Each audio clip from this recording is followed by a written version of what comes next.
Right, derelict coppice. You've heard me talk about that before if you've watched any of my videos. And on a couple of the other videos I reckon this was 60 to 80 years old. So I thought, why don't I find out? So let's get a chainsaw, find a big stem, a nice big stool, cut through it and count the rings. So here we are, just felled literally in the last 10 minutes with your felling cut. That's the base cut, the top cut here, take out your gob, fell here, went over that way with the top straight into the dead hedge.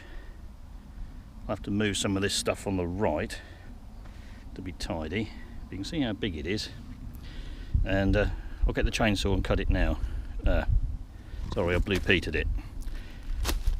Right, let's move the camera in and out. See if we can focus. You can never tell with the GoPro looking at the screen. I counted from here, you can see some pith in the centre, out to here, and I counted 48. So this stem has been growing for maybe 50 years. And you can see other stems that have coalesced with it around the side, and there's a dead one here that's been subsumed inside it and disappeared. So this big stem, which is over there, is made up of 1, 2, 3, 4, 5, if you count that one, smaller stems. This is the main one that's subsumed all of these and gone on to grow. As you see here, this one subsumed this one. Right, cut with a chainsaw, nice sharp chain. When you're cutting stems or stools, need to be cut nice and low to the ground.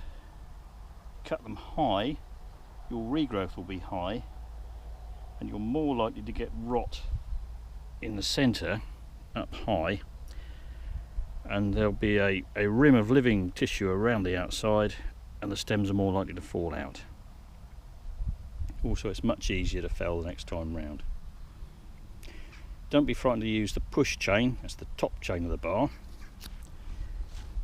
When you're cutting, start from the bottom and work up if you're in this orientation, because if you're cutting a fairly high stool or a high stem, higher than this, I like to fell as low as possible without dangerous going into the base and splitting it, so I waste as little as possible.